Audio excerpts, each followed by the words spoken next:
아이씨, 장모님, 저 이런 거 안 먹는다니까요. 옷에 냄새 배겨서 싫다고요. 제발. 촌스러워가지고 진짜. 박서방, 그래도 내가 이거 작년에 열심히 만든 건데 조금이라도 먹어봐.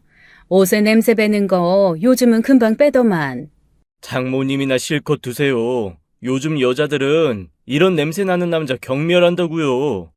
아니 자네 여자들한테 냄새 맡게 할 일 있나? 사람 사는 게 다 그렇지. 먹고 살자고 하는 건데. 작년에 아픈 팔로 열심히 만든 청국장을 끓여주었더니 사위는 제게 짜증을 냈습니다. 마음 같아서는 그저 뺨이라도 한 대 후려치고 싶지만 제가 너무나도 아끼는 제 딸과 함께 사는 놈이라 참았어요. 자식 가진 부모 마음은 다 똑같은 법이니까 말이죠. 사위는 사람 하나만 보면 참 괜찮은 사람이었어요. 집안이 여러 사정으로 인해 힘들었고 딸이 처음 만났을 때 가진 것도 없었지만 성실했고 제 딸을 아주 많이 사랑해 주었습니다. 저처럼 이 정도 나이가 된 사람들은 진심으로 하는지 거짓으로 행동하는지 어느 정도 눈치를 채기 마련인데 사위를 처음 보았을 때 정말 진심으로 제 딸을 사랑하고 아껴준다는 생각을 했었죠. 식당에서 사위를 처음 만났는데 글쎄 바닥에 뭐 떨어진 것을 줍는 제 딸아이가 일어나다 다칠까봐 테이블 모서리를 손으로 감싸주는 모습을 보고 제가 솔직히 좀 감동을 했었습니다. 머리 조심해. 여기 뾰족하다. 자기 다치면 나 못 살아. 어머, 그러네. 고마워. 자기가 손으로 받쳐준 덕분에 살았네. 난 무슨 복이 이렇게 많아서 자기 같은 사람을 만났을까? 정말 너무 감사하다. 이렇게 부족한 나를 받아준 것만 해도 내가 너무 감사한걸. 딸과 예비 사위를 처음 보았을 때 너무 보기 좋았습니다. 처음에 딸이 결혼을 하고 싶은 남자가 있다며 제게 말을 했을 때 조건을 듣고 무척 망설였지만 막상 이렇게 만나고 나니 제가 했던 고민들이 쓸데없었다는 것을 깨닫게 되었어요. 사위는 부모님이 안 계시고 할머니와 함께 자라왔었답니다. 부모가 이혼하고 엄마는 시집을 가버렸고 아빠는 지방 현장에서 일을 한다고 하면서 연락도 없이 그렇게 살았었나 봐요. 나중에 알게 된 건데 사위의 아빠는 예전부터 이 여자 저 여자 만나고 다니느라 사위를 신경도 안 쓴 모양입니다. 어린 나이에 그렇게 살아왔으니 제 눈에는 그저 너무나도 안타까워 보일 뿐이었어요. 하지만 다행히도 너무 따뜻하고 훌륭한 할머니가 계신 덕분에 사위는 열심히 공부했고 부모의 빈자리를 할머니를 통해 채웠나 봅니다. 사랑도 받아본 사람이 베풀 줄 안다고 할머니께 받은 사랑을 제 딸에게 보여주는 모습이 저는 참 보기 좋았어요. 사위는 열심히 공부를 해서 괜찮은 대학교도 졸업했고 온갖 아르바이트, 휴학을 해가며 학교를 겨우겨우 졸업했다고 했어요. 군대도 다녀오고 그 후에는 절약하는 것이 몸에 배어서 엄청 아껴 쓰고 열심히 돈도 모았죠. 부모가 해주는 근사한 뒷배경은 없었어도 사위의 모습 하나만으로도 제 마음은 충분히 움직이게 되었습니다. 성격도 얼마나 싹싹한지 처음 보는 제게 어머니 어머니 하고 부르며 살갑게 대하는데 기분이 좋더라고요. 어머니, 이거 좋아하세요? 이 식당에 더덕 무침이 유명하다고 하더라고요. 아, 이것 좀 잡숴보세요. 여기요. 아유, 난 괜찮아요. 여기 두고 다 같이 먹으면 돼요. 나 팔 길어요. 아닙니다. 저희는 앞으로도 먹을 날이 많으니까 좋은 거 맛있는 건 어머니가 꼭 저희보다 더 많이 드셔주세요. 그래야 저도 마음이 편해요. 저희 할머니한테 더 많이 맛있는 음식 못 사드린 것이 지금 너무 한이 맺혀서요. 그 당시 예비사위의 할머님은 몸이 편찮으셔서 요양원에 계신 상태였습니다. 치매 기운도 있고 당뇨 합병증도 있으셔서 집에서 손을 쓸 수 없는 상황이라고 하더군요. 예비사위의 마음 씀씀이가 너무 예뻐서 별로 좋아하지 않는 더덕 무침도 맛있게 먹었고 이런저런 음식들도 참 잘 먹었던 기억이 납니다. 예비사위는 그 당시 할머니가 편찮으셔 결혼을 나중에 하고 싶었는데 제 딸의 뱃속에 아이가 생기는 바람에 결혼을 서두르게 되는 상황이었죠. 예비사위는 할머니가 편찮으신 상황에 마음이 너무 아프다면서 내내 마음이 편치 않은 듯 했어요. 저는 그런 사위의 모습을 굉장히 예쁘게 보았습니다. 제게 개인적으로 전화까지 와서는 자신의 상황을 이해해달라고 하며 죄송하다고까지 말하는데 어느 누가 예뻐하지 않을 수가 있겠어요.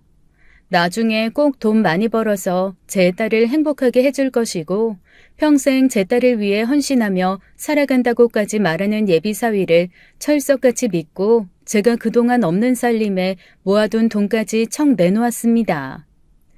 집 구하고 이것저것 준비하는데 돈이 한두 푼 드는 게 아니야. 아무리 아끼고 쪼개서 한다지만 그래도 남들이 하는 거 반이라도 따라가야 하잖니. 이거 받아. 얼마 되지 않지만 보태서 준비해. 이건 내 딸한테는 죽을 때까지 비밀이다. 알겠지?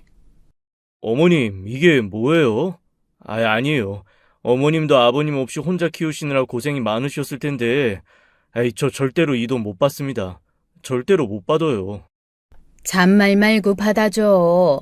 그래도 내 딸 결혼하는데 번듯하게 해주고 싶은 엄마 마음이라고 생각하고 사위도 아들이니까 자네도 번듯하게 해주고 싶은데 내 능력이 이것밖에 안 되네. 어머니, 살면서 저를 이렇게 따뜻하게 챙겨주시는 분, 어머니가 처음이세요. 너무 감사하고 죄송하고, 앞으로 저 살면서 민경이한테 정말 잘할게요. 최선을 다해서 민경이만 사랑할게요. 그래, 자네 할머니도 누워 계신데 이렇게 성급하게 하는 게 조금 그렇다만 분명히 할머니도 기뻐하실 걸세. 아무 생각 말고 앞으로는 행복하게 사는 것만 생각해. 알겠지? 예비사위는 진심 어린 눈물을 흘렸습니다. 그 모습을 본 저도 정말 사람 잘 얻었다 싶었죠. 주변 지인들 말을 들어보니 누구는 대기업에 다니는 사위를 얻었고 누구는 또 건물주 부모를 가진 사위를 만나서 돈 걱정 없이 잘 산다고들 하더군요. 하지만 저는 그런 것 하나도 부럽지 않았습니다. 결혼 생활이라는 거 살아보면 알겠지만 각 가정마다 꼭 어떤 어려움 하나쯤은 다 있는 법이니까요. 그게 돈에 관련된 어려움이 가장 속 편하다는 것을 너무나도 잘 알고 있었답니다. 제가 딱 그 꼴이었거든요. 지금은 하늘나라에 있는 제 남편이 장애가 있었는데 저희는 돈에 관한 어려움 빼고는 다른 무엇도 힘든 일이 없었어요. 남편은 저를 아주 많이 사랑해 주었고 가족에 대한 희생과 배려가 몸에 배인 사람이었습니다. 지지고 볶고 싸울 일도 없었고 바람을 피우거나 술을 먹고 횡포를 부린다거나 하는 일이 단 한 번도 없었기 때문에 저는 지난 결혼 생활이 참 행복하다고 말할 수 있을 것 같아요. 같이 일하는 사람들 중에서도 이혼한 집이 세 집이나 있을 만큼 결혼 생활이라는 게 참 힘든 일이라는 걸 가까이에서 지켜봤기 때문이었죠. 남편을 대신해서 일을 하고 아이들을 돌보는 일이 쉽지만은 않았지만 그래도 저는 나름대로 행복하게 살아갈 수 있었던 것 같습니다. 그런 삶을 살아왔기에 딸이 고른 남자가 정말 착한 사람이라는 것을 느낄 수 있었죠. 예비사위를 만나고 난 후 집으로 돌아가는 길에 마음속으로 남편에게 고마운 인사까지 전할 정도로 저는 마음에 들어 있었어요. 여보, 당신이 우리 딸한테 이렇게 멋진 놈 보낸 거야? 하늘에서 다 보고 있지? 좀 어렵게 살면 어때? 마음 착하고 평생 우리 민경이 하나만 사랑하고 아껴줄 놈인데. 지 할머니한테 하는 거 보니까 나한테도 앞으로 잘할 것 같고. 아이고, 당신이 마치 하늘에서 보내준 것 같네. 고마워, 여보. 그렇게 예비사위는 저의 마음속에 쏙 들어와 있었고 저는 예비사위의 주변 지인들도 만날 수 있었습니다. 먼저 예비사위와 가깝게 지낸다는 사촌 누나가 한 명 있었는데요. 홀로 어렵게 커서 힘들게 살아가는 예비사위에게 사촌 누나는 많은 도움을 주었다고 했죠. 대학교 때 등록금도 도와준 적도 있고 또 할머니가 힘들게 일을 하시고 병을 얻었을 때 집에 와서 할머니를 간호해 준 적도 있다고 했어요. 지방 멀리 사는 고모의 딸이라고 했는데 은행에서 일을 한다고 했고 차마니 사람이 선해 보였습니다. 아이고 고마워요. 우리 예비사위를 아주 많이 도와줬다고요. 부모 없이 할머니하고 자라서 힘들었을 텐데 든든한 누나가 있으니 얼마나 좋아요. 어머, 아니에요. 제가 무슨 도움이 됐다고요. 전 별로 한 것도 없어요. 자기가 스스로 얼마나 노력해서 살아왔는데요. 앞으로도 잘 부탁해요. 우리 민경이 아직 아무것도 모르는 애예요. 잘 좀 부탁해요. 걱정 마세요. 제가 곁에서 잘 살게 도와줄게요. 그리고 혹시 제가 은행에 있으니까 뭐 도움 필요하신 거 있으시면 말씀하세요. 제가 최대한 도와드릴 거 있으면 도와드릴게요. 아이고야, 그래요? 그럼 나야 너무 좋지. 민경 아버지가 남기고 간 것도 있고 내가 워낙에 이런 쪽에는 까막눈인데 잘 됐다. 고마워요. 고마워. 저는 그 후로 예비사위의 사촌 누나와 연락처를 교환했고 사위의 보호자 겸 은행 일로 모르는 것이 있을 때는 전화를 걸어 연락을 하면서 지냈습니다. 얼마 후 딸은 결혼을 했고 결혼함과 동시에 사촌 누나가 적금이며 보험이며 이것저것 연결을 해주고 상담해 준다며 저까지 함께 집으로 불렀어요. 어찌나 꼼꼼하던지 책자를 한 보따리 가져와 이런저런 설명을 해주는데 너무너무 고마웠습니다. 더군다나 앞으로 태어날 아이에 대한 대책도 벌써부터 마련해야 한다는데 세상에 이렇게나 좋은 사람이 또 있을까 싶더군요. 사위와 사촌 누나는 아주 많이 가까워 보였는데 그것마저 저는 너무 좋게 느껴졌어요. 그런데 하루는 딸에게서 전화가 와서 사위와 사촌 누나가 가까워도 너무 가깝다고 하는 거예요. 밤늦게까지 단둘이 술을 마신 적도 있고 딸 집에 와서도 술을 마시고 거실에서 함께 옆에 누워서 잠을 자고 있는 모습까지도 봤다고 하면서 말이죠. 엄마, 아무리 그래도 좀 그렇지 않아? 어떻게 사촌 누나랑 술 먹고 옆에서 같이 잘 수가 있어? 내가 이상한 거야? 내가 예민한 거야, 엄마? 그래, 우리 딸이 곧 아이 낳으려고 많이 예민하네. 둘이 그냥 사촌지간도 아니고 각별한 사이더만. 그러면 충분히 가능한 일이야. 너무 마음 깊이 생각하지 말고 그냥 그러려니 해, 응?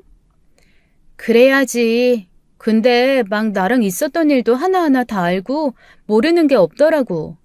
몰라. 그냥 내가 좀 그래. 아. 딸은 굉장히 예민해져 있는 것 같았어요. 사촌 시누이랑 가깝게 지내는 것이 못마땅하다면서 왠지 자신의 남편을 빼앗긴 것 같다는 말까지도 했죠. 저 역시 들으면서 조금 지나치다는 생각은 했지만 딸 뱃속에 있는 아이에게 안 좋은 영향이 갈까봐 최대한 말을 좋게 해주었습니다. 저는 그 당시 식당 일을 하고 있었어요. 워낙에 깔끔한 성격에 부지런한 스타일이라서 한번 일하게 되는 식당 주인들은 무슨 일이 있어도 제가 그만두지 못하게 했었죠. 솔직히 그런 성격 덕분에 여태까지 열심히 밥 벌어먹고 살 수 있었는지도 몰라요. 돈도 꽤 모았고 남편이 남기고 간 보험금과 연금도 있었지만 그런 거 다 차곡차곡 모으면서 오로지 제가 번 돈으로 모아서 딸아들 공부시키고 시집장가도 다 보냈을 정도니까 말이죠. 여자 혼자 벌어서 그렇게 하기가 얼마나 힘든지 해보지 않은 사람은 아마 모를 거예요. 단 하루도 쉬지 않고 열심히 일을 했고 딸을 시집 보낸 후에도 여전히 식당에서 일을 하고 있었습니다. 딸과 아들은 이런저를 항상 부끄러워하지 않았고 오히려 너무 멋지고 강한 엄마라며 엄지를 치켜들어줄 정도였어요. 제 남편은 40대 후반에 홀연히 세상을 떠났습니다. 아주 우연히 교통사고가 났는데 제 남편은 다리 한쪽이 불편한 장애를 갖고 있었어요. 그래서 남들보다 빠른 대처를 하지 못했고 그만 그 자리에서 세상을 떠나고 말았죠.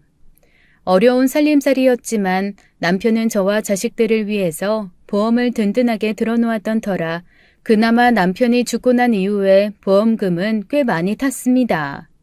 큰돈이었지만 남편이 죽은 돈을 쓸 수는 없어서 식당일, 청소일 등을 전전하면서도 남편의 돈은 끝까지 지키고 있었어요. 주변 친척들과 지인들은 혼자 된 저를 걱정하며 참 많이도 도와주었고 자식들도 대학생이 되자마자 열심히 알바를 해서 제게 손 벌린 적도 없었습니다. 사람들은 남편 복은 없지만 자식 복, 인복은 타고났다며 저를 위로해 주었고 저는 정말 제가 인복이 타고난 사람인 줄로만 알고 그렇게 살아갔던 것 같아요. 더욱이 귀한 사위까지 얻었으니 제 인생은 앞으로도 계속 그렇게 행복할 줄로만 알았죠. 딸아이는 결혼 후 5개월 만에 아이를 낳게 되었습니다. 임신 기간 내내 많이도 예민했었는데 아이를 낳고 나서도 딸아이의 예민함은 극도로 달했던 것 같아요. 워낙에 성격이 책임감도 강하고 섬세하던 터라 아이 낳고 몸이 약해지니 자연스럽게 더 예민해졌죠. 마음 같아서는 딸아이네 집에 가서 산후조리도 도와주고 싶고 아이도 돌봐주고 싶었지만 제가 일을 하느라 그럴 수 없는 게 후회가 되었었어요. 딸아이는 특히 밤에 잠을 잘 못 자는 것에 대해 엄청나게 힘들어했고 안 그래도 약한 체력은 더더욱 약해지고 있었습니다. 그러던 어느 날 사위의 사촌 누나한테서 연락이 왔어요. 딸아이가 힘들어하니 자기가 집에 들어가 살면서 아이를 봐준다고 말이죠. 아니 사돈, 은행도 다녀야 하는데 그럴 시간이 어딨어요. 출퇴근하느라 힘든데. 아, 저희 은행이 아주 좋아서 제가 사정을 잘 말씀드리면 재택근무도 할 수 있게 해주세요. 제가 워낙에 오랫동안 근무를 했는지라 저 믿고 맡기시거든요. 어머나, 그래도 너무 미안해서 그렇죠. 사돈 처녀는 아이도 안 낳아서 애 보는 게 보통 일이 아닐 텐데 거기에 집안일까지 어떻게 다 도와주려고 그래요. 걱정 마세요. 제가 이래봬도 할머니 병간호도 하고 조카들 돌봐준 경력도 있어서 엄청 애기들 잘 보거든요. 그래주면 나야 고맙지만 어떻게 너무너무 미안해서. 사돈 어르신, 그럼 제가 은행 쉬는 동안 실적 좀 올릴 수 있게 예적금이나 뭐 보험 같은 것 좀 해주세요. 저번에 말씀하신 어르신 보험료랑 이런 거 있으시다고 하셨던 것 같은데요. 사돈 처녀는 아이를 돌봐주러 딸네 집으로 들어간다고 했고 그 대신 저보고 자신의 일에 실적을 좀 올리게 도와달라는 말을 했어요. 그 말을 들으니 어떻게 거절을 할 수가 없겠다고 생각이 들었죠. 이렇게까지 제 딸을 생각해 주니 저도 뭔가 마음을 보여주는 게 맞다고 생각했습니다. 결국 그렇게 저는 그 사돈 처녀에게 제가 갖고 있던 남편의 보험금과 연금 등을 모두 얘기했고 그 돈을 관리해 준다는 말만 철석같이 믿었죠. 설마 하니 무슨 일이 있을까 하는 의심은 단 1%도 하지 않았던 것 같습니다. 그렇게 사돈 처녀는 딸 집으로 들어가서 생활하며 아이를 돌봐주고 집안일을 대신해 주었어요. 자주는 아니었지만 저도 어쩌다가 딸 집에 들러보면 말끔하게 정리가 잘 되어 있고 냉장고에 반찬도 잘 만들어 놓은 것을 보니 마음이 놓이더라고요. 딸도 조금 불편한 부분은 있지만 그래도 밤에 편안하게 잠잘 수 있어서 너무 좋고 가끔 아이를 맡겨놓고 혼자 밖에 외출을 할 수 있게도 해준다고 했습니다. 그렇게 몇 달의 시간이 지나던 중에 하루는 딸이 울면서 전화가 왔어요. 엄마, 나 정말 너무 황당해서 엄마한테 물어보고 싶어. 내 남편이랑 신우 말이야. 정말 이상해. 아주 이상하다고. 왜 우리 애기를 데리고 셋이 같이 잠을 자? 나 피곤하다고 혼자 안방에서 자게 해놓고 셋이 작은 방에서 자더라니까. 이거 내가 어떻게 생각해야 돼? 그런 일이 다 있었어? 박서방은 왜 너랑 같이 안 자고 거기 가서 그런다니? 한두 번도 아니고 나를 맨날 피곤하고 그런 사람으로 몰고 지네 둘이 쏙닥거리면서 맛있는 거 시켜 먹고 가끔은 밖에서 밥도 사 먹고 오는 것 같고 그리고 저번에는 나보고 마사지 받고 오라고 티켓까지 끊어줘서 갔다 왔더니 한낮에 남편이 집에 들어와서 신우이랑 같이 있더라니까. 아니, 이 사람들 왜 그렇게 붙어 있는 거야? 내가 이상한 거야, 엄마? 저기 민경아, 너 지금 너무 흥분한 것 같은데 일단 좀 진정하고 말이야. 엄마가 한번 박서방이랑 얘기 좀 해볼게. 원래 애 낳고 나면 별게 다 서운한 법이야. 임신했을 땐 모든 집중이 나한테 쏠리니까 좋았는데 그게 애기한테 다 가버리면 마음이 허하고 그런 법이거든. 몹시 흥분해서 울며 불며 제게 얘기하는 딸을 진정시키고 저는 홀로 깊은 생각에 빠지게 되었어요. 딸의 말을 들으니 아무리 생각해도 저도 이해가 되지 않았죠. 아이를 봐주러 딸네 집에 갔으면 아이만 잘 보면 되는데 왜 자꾸 박서방이랑 둘이 붙어 있을까 하는 마음에 기분이 좋지 않았습니다. 자기 딸이 그렇게 속상하다는데 좋을 부모가 누가 있겠어요. 저는 사위에게 전화를 걸어 자초지종을 물었습니다.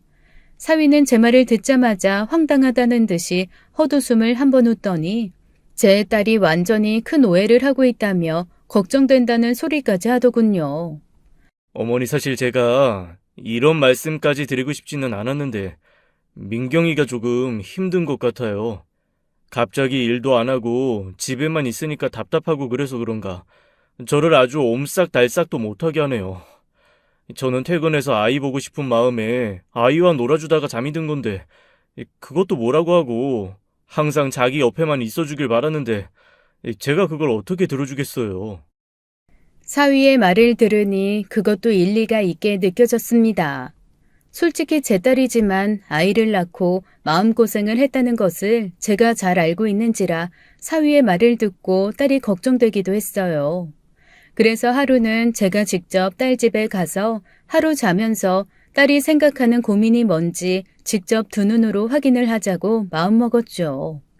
살갑게 인사해주며 제게 밥까지 차려주는 사돈처녀, 그리고 봉투에 용돈까지 챙겨주는 사위를 보니 제가 고민했던 것조차 너무 부끄러울 정도였습니다.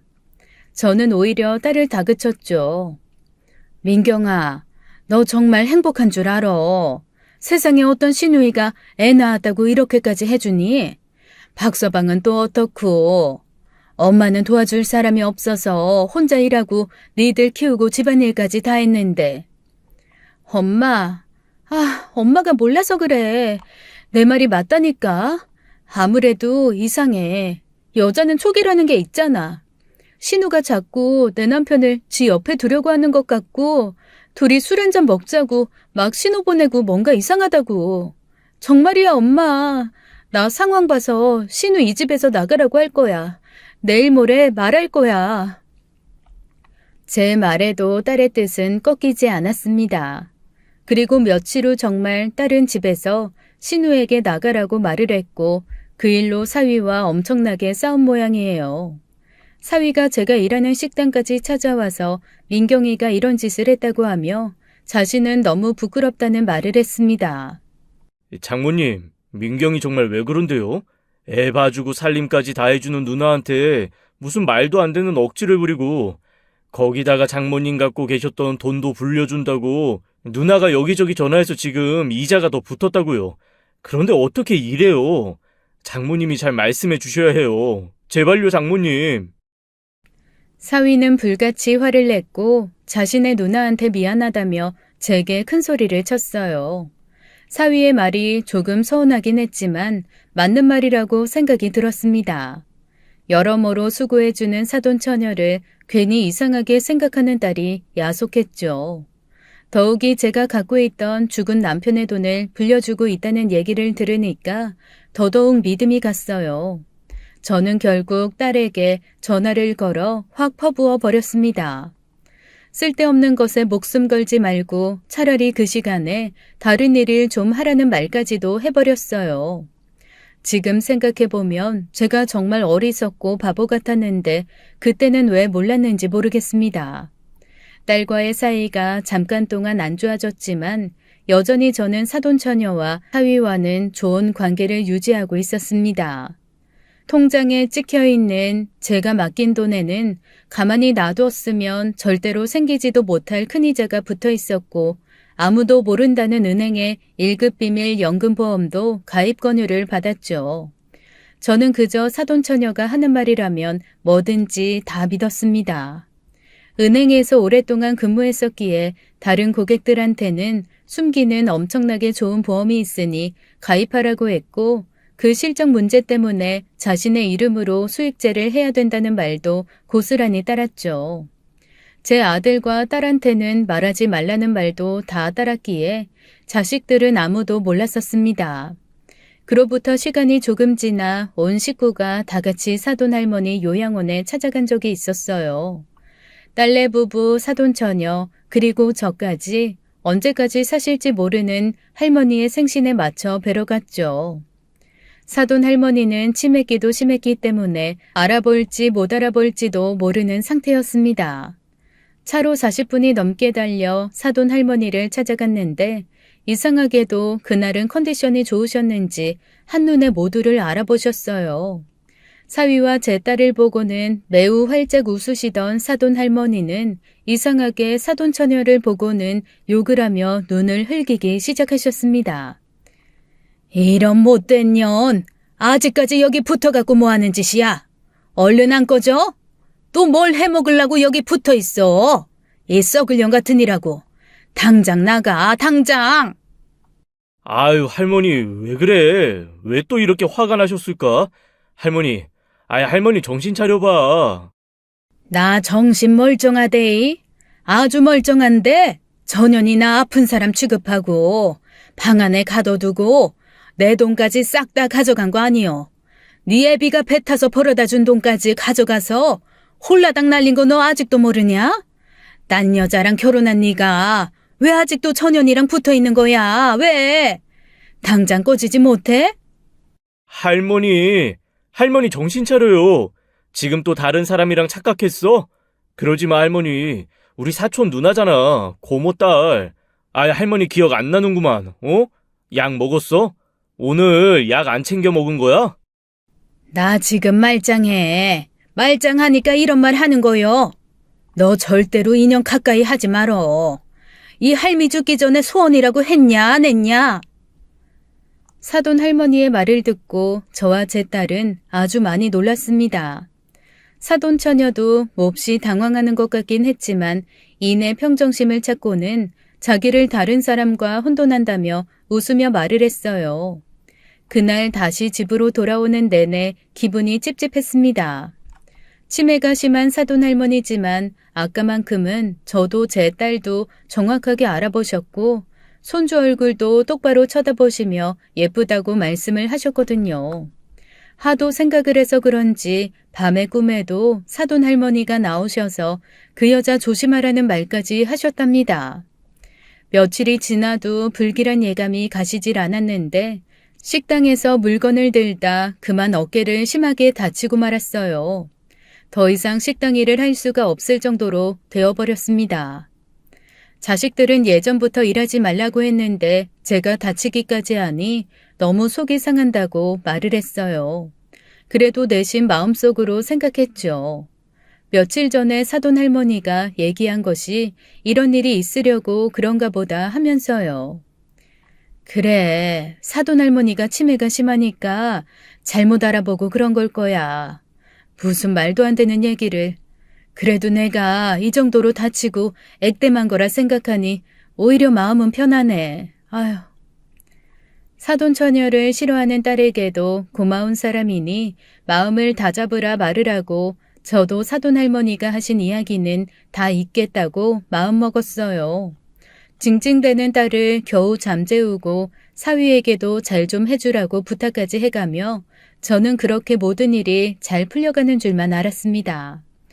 저는 그때부터 식당 일을 그만뒀고 집에서 놀기 시작했어요.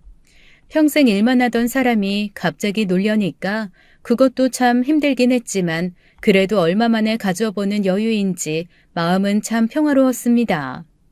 제 돈도 잘 불려져 나가고 있고 그 돈으로 앞으로 죽을 때까지 먹고 놀아도 되니까요.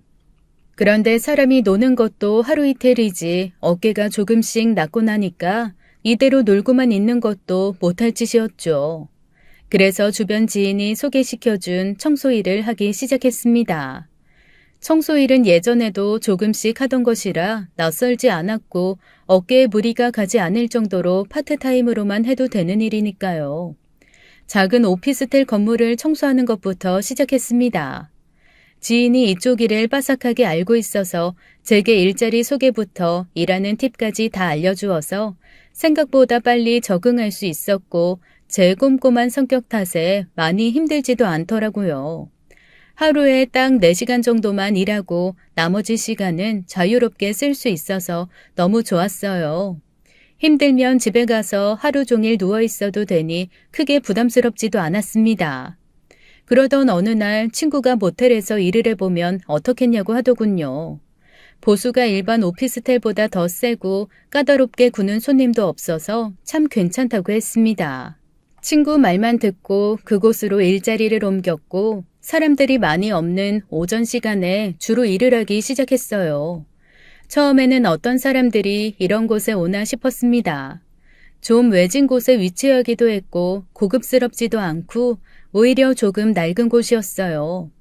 특히나 아침 일찍 그곳을 빠져나가는 사람들을 가끔 마주칠 때가 있었는데 대부분 나이가 조금 있는 유부남 유부녀들 같아 보였습니다.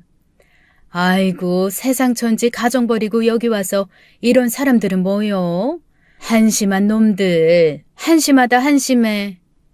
말만 모텔이지 거의 여관 같은 수준의 방 안은 수건이며 이불이며 너저분하게 다 벌려놓고 심지어는 방 안에서 담배를 피우는 사람도 참 많았습니다. 저는 그곳을 청소하며 제 자식들은 절대로 이런 곳에 가지 않을 것이라는 믿음이 있었어요. 낡은 모텔만이 가지고 있는 그 특유의 냄새를 맡으면서 말이죠. 그러던 어느 날 자식들과 식사를 하던 자리가 생겼습니다. 손주 녀석이 어느새 5살 생일을 맞아서 다 같이 식사를 하는 모임이었어요.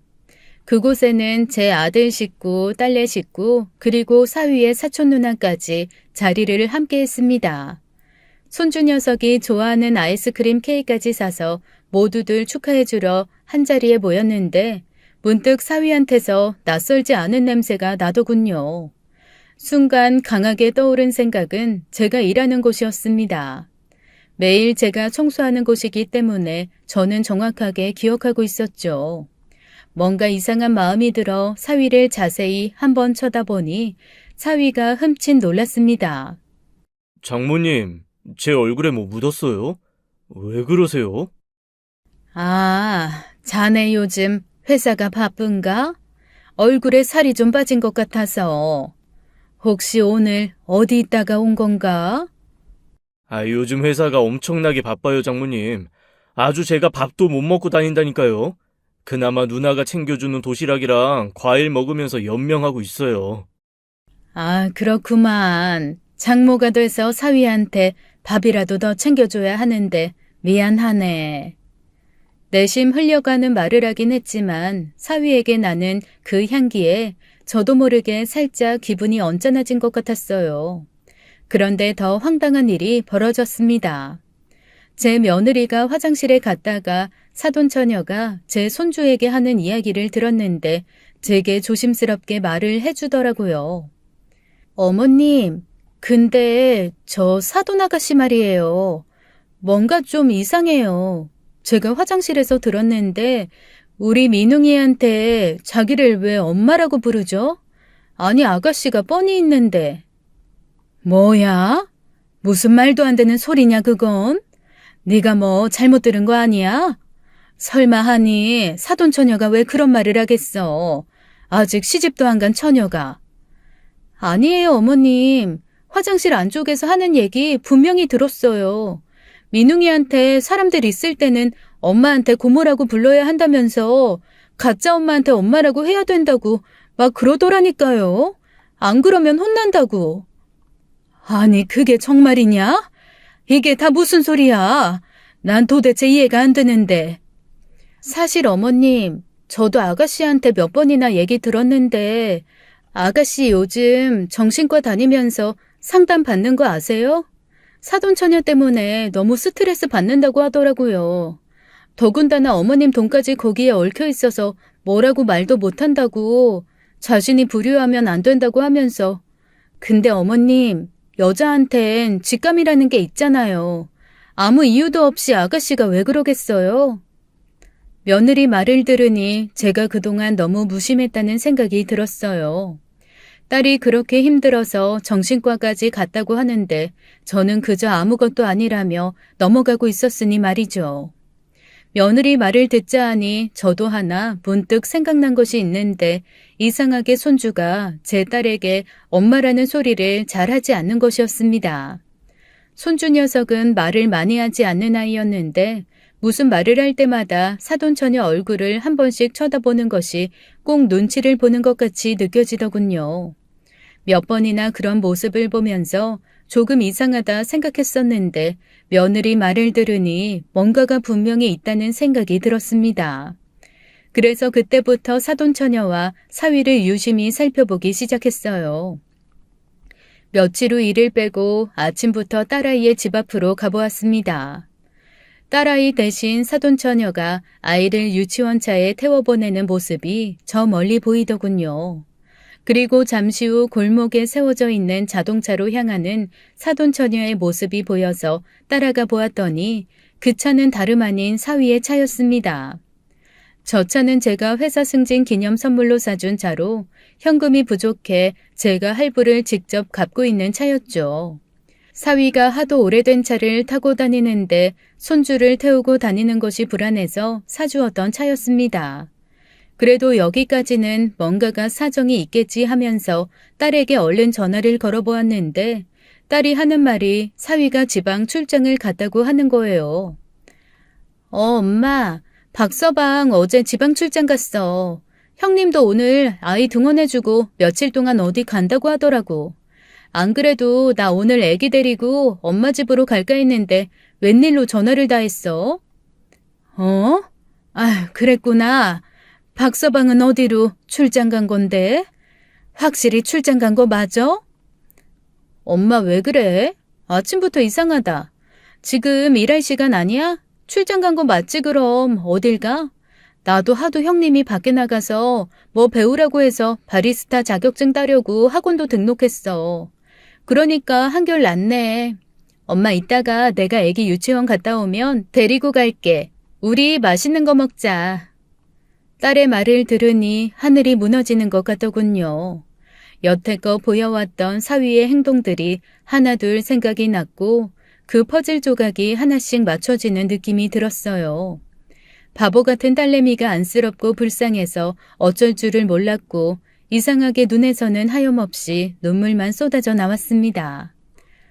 아이고 이게 무슨 일이야. 지방 출장 갔다고 거짓말하고 둘이 어딜 가는 거야. 도대체 이것들이 정말 여태껏 내 딸이 했던 말이 그럼 진짜라는 소리야? 이것들이 그럼 무슨 관계라는 거야? 그럼 내 돈은? 내 돈은 어떻게 된 거지? 저는 순간 뭔가 이상한 기운을 감지했습니다.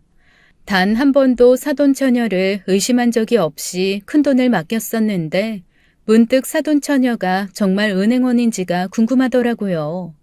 주변 지인들도 은행 재택근무가 어디 있느냐면서 아무리 들어도 그런 얘기는 처음 듣는다 했던 얘기가 생각이 났습니다.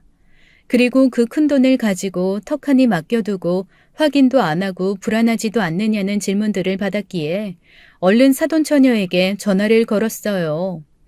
사돈처녀는 태연하게 전화를 받더니 자신은 지방에 있는 친구네 집에서 며칠 쉬고 온다는 말을 했습니다. 어머나, 사돈 어르신, 어쩐 일로 아침부터 전화를 주셨어요? 무슨 일 있으세요? 아유, 저기 사돈처녀, 내가 뭐 궁금한 게 있어서 말이야. 지금 혹시 어디예요? 잠깐 만날 수 있어요? 제가 지금은 좀 지방으로 내려가는 길이라서 곤란한데. 무슨 일 때문에 그러세요? 저기, 내 돈 말이에요. 내가 맡겨둔 내 남편 보험금이랑 그런 것들. 그거 좀 찾아야 될 것 같은데, 그거 어느 통장으로 되어 있어요?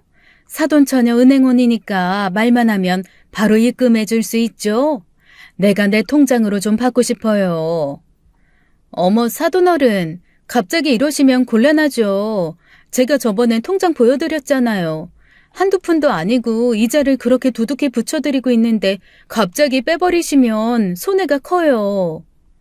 나 조금 손해봐도 되니까 일단 내 돈 다시 돌려줘요. 내 남편 보험금으로 내가 뭐 하는 짓인지 모르겠네요. 내가 잘못 생각한 것 같아요. 돌려받는 게 맞는 것 같네. 그리고 저기 사돈처녀 일하는 곳 마을금고라고 했나? 맞죠? 저 지금 전화기가 잘 안 들리거든요. 제가 나중에 다시 전화할게요. 사돈처녀는 제 말이 들리지 않는다며 전화기를 끊어버렸고 저는 그때부터 불길한 예감이 휩싸였어요. 지인의 도움으로 사돈처녀가 오랫동안 일했다는 은행 전 지점을 다 전화해서 물어보았지만 그런 이름을 가진 직원은 있지도 않았죠. 뭔가 캐면 더 많이 나올 수 있을 것 같은 생각에 이번에는 딸 집안으로 들어갔습니다. 저를 본 딸은 화들짝 놀라며 무슨 일이냐고 물었어요. 딸이 많이 놀랄까봐 정확한 말은 하지 않고 일단 사돈처녀의 짐을 하나하나 확인해 보았고 더불어 사위와의 관계에 대해서도 의구심을 품었습니다. 그리고 결국 저는 놀라운 사진 하나를 발견하게 되었어요.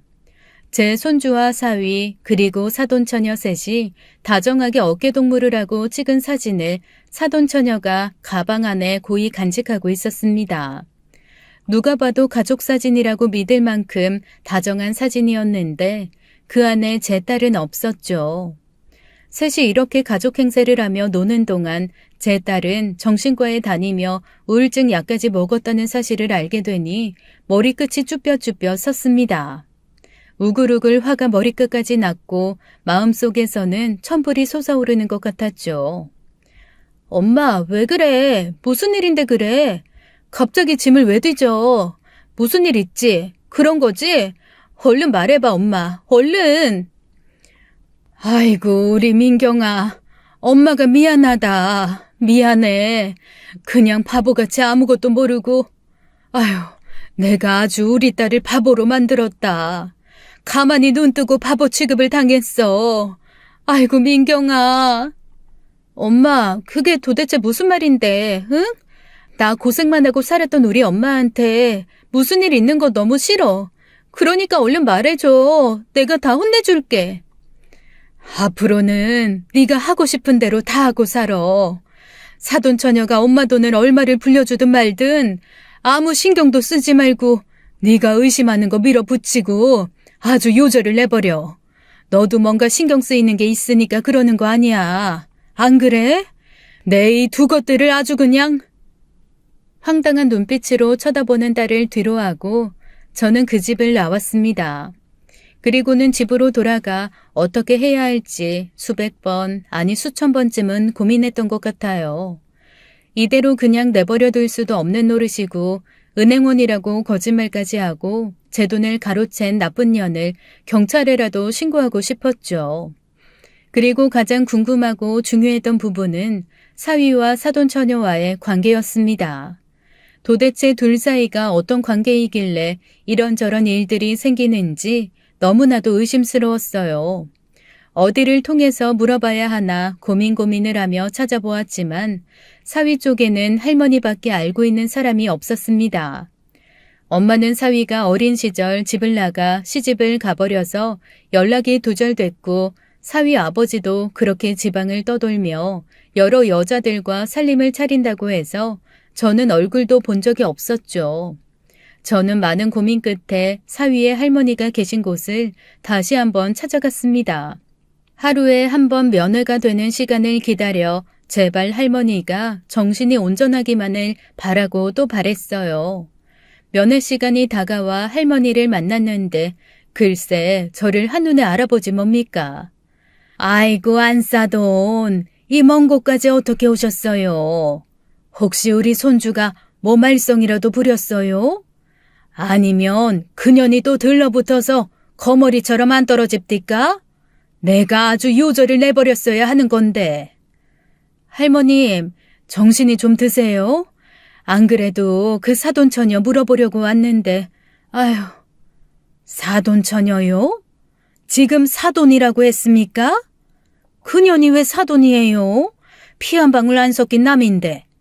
그년 내 손주 꼬셔내서 내 돈, 내 손주 돈 다 날려먹고 아주 나까지 정신이상자로 몰아서 막 구박하고 때리고 난리도 아니었어요. 우리 착하디 착한 손주 녀석도 그년 때문에 아주 이상하게 변해서 내가 정말 속이 다 문드러졌어요. 꽃뱀 같은 년.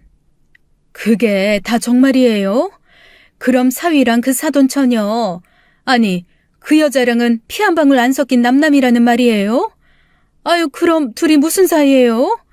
과거에 무슨 사이였냐고요? 아니, 무슨 사이긴요. 우리 집에서 같이 살면서 여우지까지 했으니 식만 안 올렸지. 부부나 마찬가지였죠. 우리 집 돈 다 떼먹고 어디 도망가서 사는 줄 알았더니 언제 또 귀여운 건지 모르겠네요. 아이고, 내 팔자야. 저는 결국 듣지 말아야 할 말까지 듣고 말았습니다. 사돈처녀와 사위가 피 한 방울 섞이지 않은 남남이라니 정말 상상도 해보지 못한 얘기였어요. 그럼 여태까지 제 딸과 한 집에서 살면서 제 딸을 기만하고 둘이 뭔 짓을 한 건지 끔찍했습니다. 딸 말로는 자기는 혼자 안방에서 골아떨어졌고 일어나 보면 사위는 아이와 사돈처녀와 한 방에서 자고 있을 때도 있었고 거실에서 잠을 자고 있을 때도 있었다는데 딸이 잠든 사이 무슨 일이 있었는지 가히 상상도 하고 싶지 않았어요. 사돈 할머니의 말이 끝나기가 무섭게 저는 악하며 소리를 질러버렸습니다. 온몸에 소름이 돋아서 도저히 가만히 있을 수가 없었거든요. 이 두 년놈들을 찾아서 아주 저 세상으로 보내버릴 작정을 하고 다시 집으로 돌아왔어요. 하룻밤을 꼬박 새고 어쩔 수 없이 다음날 일터로 향하는데 발걸음이 떨어지지 않더군요. 정신이 혼란한 가운데 그 모텔로 가서 다시 청소를 시작했습니다. 머릿속이 복잡하니 청소도 제대로 되지 않고 아무 일도 손에 잡히지가 않았어요. 오로지 마음속에는 사위와 그 사돈처녀라고 불려진 그년의 초점이 맞춰져 있었죠. 한 방 한 방을 청소하고 있는데 다른 방에서 손님이 나가는 소리가 들려왔습니다. 손님이 나가자마자 그 방을 청소하러 들어갔는데 테이블 위에서 자동차 키를 발견했어요. 손님이 두고 갔나 보다 생각하던 그 찰나에 자동차 키를 보고는 기겁을 하고 말았습니다. 그 자동차 키는 바로 제가 사위에게 사준 그 자동차 키였어요. 제가 직접 케이스에 넣어서 열쇠고리에 귀여운 것도 달아준 터라 정확히 기억하고 있었습니다. 그리고 저는 얼른 창문을 열어 주차장을 살펴보았고 주차장에서 사위와 그 사돈처녀 둘이 자동차로 향하는 모습을 발견하게 되었어요. 너무 놀랐지만 저는 얼른 핸드폰을 꺼내어 그 두 년놈들의 사진을 찍었고 잠시 뒤 자동차 열쇠가 없다는 것을 알게 된 사위는 다시 모텔 안으로 들어오고 있었습니다. 저는 얼른 그 방에서 열쇠를 가지고 나와 다른 방 안으로 들어가 문을 잠갔고 제 아들과 딸 모두에게 전화를 걸었습니다. 당장 이곳으로 달려오라는 말과 함께 사위의 사진도 함께 보내주었어요. 사위가 눈치채고 도망가지 못하도록 저는 일부러 제 모습을 보여주지 않은 채 열쇠도 함께 숨겨두었습니다. 잠시 뒤 주인이 제게 전화를 걸어와서 자동차 열쇠를 못 받느냐고 했지만 저는 일부러 그 방에는 들어간 적도 없다고 거짓말을 했어요. 그리고 시간이 지나기만을 간절하게 기다렸습니다. 잠시 후 놀란 아들과 딸이 그 모텔로 달려왔고 다행히 사위가 자동차 보험을 부르기 전에 도착을 했어요. 저는 아들과 딸을 발견하자마자 쓸고 있던 빗자루와 쓰레받기를 가지고 주차장으로 향했고 사위와 그년을 흠씬 두들겨 패버렸습니다. 이 더러운 것들! 이 더러운 것들! 네 년놈들이 감히 이럴 수가 있어? 뭐? 사촌 누나? 너는 누나랑 그렇게 더러운 짓 하러 모텔 쏘다니냐? 아니, 이것들이 정말. 장모님이 여기 왜, 아파요. 이것들이 감쪽같이 속이고 연극을 해? 니들이 감히 내 딸을, 내가 널 얼마나 아꼈냐, 어? 아들처럼 챙겨주고 했는데 이놈아, 아파? 이까짓 게 지금 아프다고 소리 지르는 거야? 빗자루에 묻은 먼지가 사위와 그 여자를 때릴 때마다 보일 정도로 흠씬 두들겨 패주었어요. 그들은 차에 올라타지도 못한 채 주차장을 빙빙 돌며 도망다니기 시작했고 저는 계속해서 그들을 쫓아다니며 욕을 했습니다. 딸은 얼마나 충격을 받았는지 차마 아무 말도 하지 못한 채 그저 멍하니 바라보고 있기만 했고 아들은 처음에는 저를 말리는 것 같더니 이윽고 화가 터져 사위의 얼굴을 주먹으로 두들겨 패기 시작했습니다.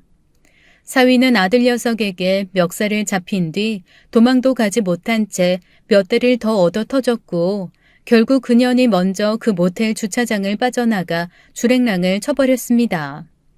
솔직히 모텔도 아닐 정도의 낡은 여관이었는데 여기를 뭐 한다고 왔는지 모르겠더라고요.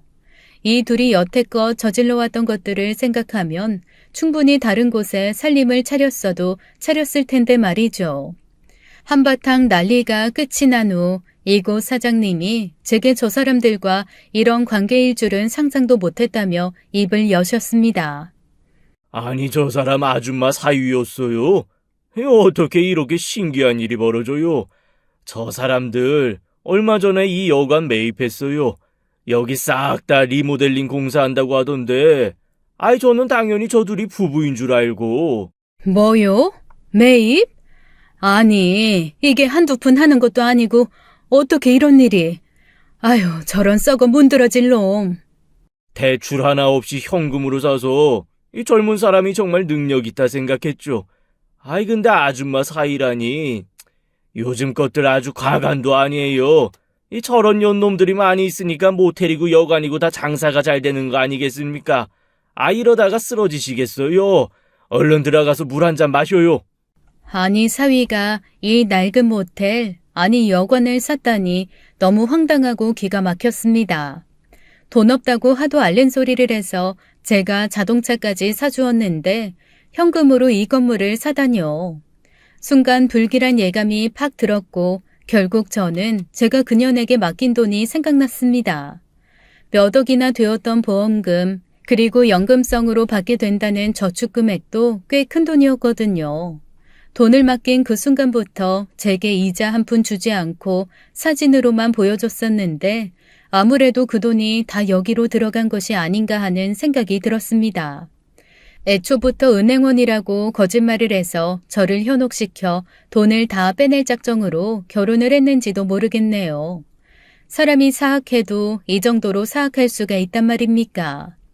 하지만 저는 우선 제 돈보다 먼저 제 딸을 챙겨야 했어요. 반쯤 정신줄을 놓고 있는 제 딸을 먼저 일으켜 물을 한 잔 마시게 했고 순간 너무 큰 충격에 빠졌는지 말도 한마디 못하고 있는 딸을 보니 눈물이 앞을 가렸습니다. 아들 녀석은 너무 화가 나서 계속 씩씩대더니 경찰서에 전화를 걸었고 고소를 한다고 했어요. 돈을 가로챈 것부터 시작해서 혼인빙자 사기죄로 고소하면 분명히 성과가 있을 것이라고 했죠. 저희는 그렇게 그곳을 터덜터덜 빠져나왔습니다. 주머니 속에 있던 사위의 차키를 그대로 가진 채로 말이죠. 딸은 집에 도착하더니 그 년놈들의 옷을 다 끄집어내 갈기갈기 찢기 시작했어요. 민경아, 왜 그래? 응? 그만해, 그만. 그 더러운 것들 만지지도 마. 우리 소중한 딸 그딴 거 만지지도 마. 엄마, 어떻게 이놈들이 이럴 수가 있어? 그럼 내 집에서 여태까지 둘이 부부로 살아왔다는 말이잖아. 내가 얼마나 사랑했는데, 내가 얼마나... 아이고, 우리 민경아, 내가 왜 모르겠니?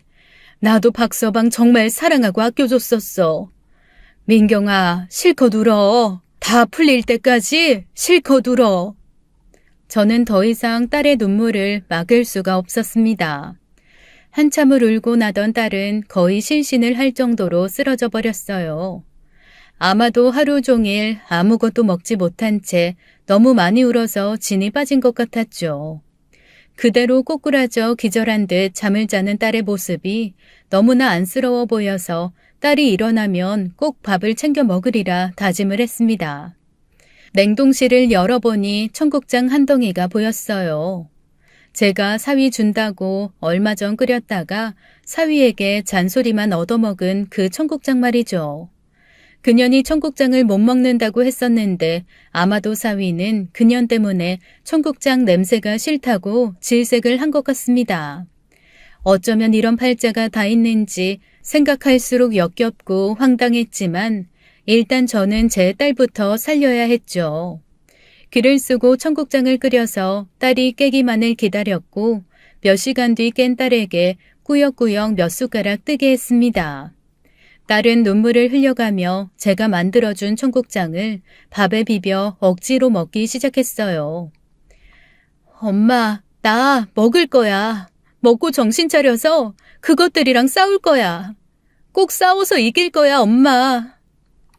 아들은 곧바로 경찰서에 가서 그 둘을 고소했고 저는 사위의 차 키를 갖고 중고 자동차 시장에 차를 내놓았어요. 그리고 현관 비밀번호까지 바꾸어 버렸고 딸에게 앞으로 힘든 일이 있어도 꼭 이겨내자고 다짐을 했습니다. 며칠이 지나니 사위에게서 연락이 오더니 자기 차 키를 돌려달라고 하더군요. 집에 있는 옷가지들도 화물차를 불러서 어디로 보내달라고 주소도 남겨놓았죠. 하도 황당하고 기가 막혀서 말이 다 안 나올 정도였어요. 하지만 이럴 때 정신을 바짝 차려야 긴 싸움에서 이긴다고 들었습니다. 여태껏 이렇게 힘든 일을 겪어본 적은 없지만 세상 오래 살다 보니 버티는 법을 자연스럽게 터득하게 된 것 같습니다. 일부러 밥도 더 든든히 먹었고 TV도 슬픈 거 말고 재미있는 것만 보게 되었던 것 같아요. 폭언을 하며 사위가 집에 찾아온 적도 있지만 저희는 끝내 문을 열어주지 않고 잘 버텼고 경찰의 조사도 시작되었습니다. 끝까지 그들은 사촌지간이라고 우겨댔지만 결국 피 한 방울 섞이지 않은 생판 남남이라는 것이 알려지고 말았죠. 그동안 손주에게 엄마 아빠라고 부르라고 시켰고 집 주변 식당에 가서 셋이 가족인 척 연기까지 했다는 것도 알게 되었어요. 양파처럼 까도 계속 나오는 그들의 만행에 정말 입이 다물어지지 않을 정도였죠. 결국 그들은 그 낡은 여관에 대한 잔금을 모두 치르지 못해 계약이 취소가 되었고 저는 전부는 아니었지만 일부의 돈을 돌려받을 수 있었습니다. 그리고 사위는 사기죄로 벌금형에 처해졌고 그 여자는 이혼 소송을 하며 상간녀로 같이 소송을 해서 위자료를 챙겨받을 수 있었죠. 요즘은 간통죄가 없어졌기에 그저 상간녀 소송으로 위자료 정도밖에 받을 수 없다는 게 너무나도 원통했습니다. 그동안 제 딸을 기만하면서 한 행동에 비하면 정말 너무나도 아무것도 아닌 죗값이니까요. 마음 같아서는 동네방네 사진이라도 다 붙여서 떠들어대고 싶지만 그런 것도 이제는 명예훼손이고 뭐고 걸린다고 하기에 하지 못하는 것이 한이 되었습니다. 딸은 결국 홀로 남게 되었고 저는 살고 있는 집을 팔아 손주와 딸을 데리고 함께 살기 시작했어요. 딸은 처음에는 거의 폐인처럼 집에서 나오지도 않고 밥도 먹지 않고 꺼진 방 안에만 가만히 있었는데 그 과정에서 손주 녀석이 참 많이 도움을 준 것 같습니다. 결국엔 손주의 힘으로 딸도 용기를 냈고 다시금 인생을 살아갈 수 있는 힘을 얻었거든요. 예전처럼은 아니지만 그래도 앞으로 카페 창업을 꿈꾸며 바리스타 자격증을 계속해서 준비하게 되었고 저는 저 나름대로 다른 청소 일자리에서 열심히 일을 지속해 나갔습니다. 가끔씩 청국장도 끓여 먹고 맛있는 고깃집에 가서 외식도 하면서 저희는 이렇게 힘을 내고 다시 살아가고 있어요. 인복이 많은 사람인 줄 알고 살아왔던 지난날을 생각하면 지금의 이 상황이 기가 막히지만 이건 역시 앞으로 더 좋은 일이 있으려고 그런 것 같다고 마음을 고쳐먹고 있답니다. 그래야 저도 살고 딸도 살고 손주도 건강히 잘 키울 수 있을 테니까요.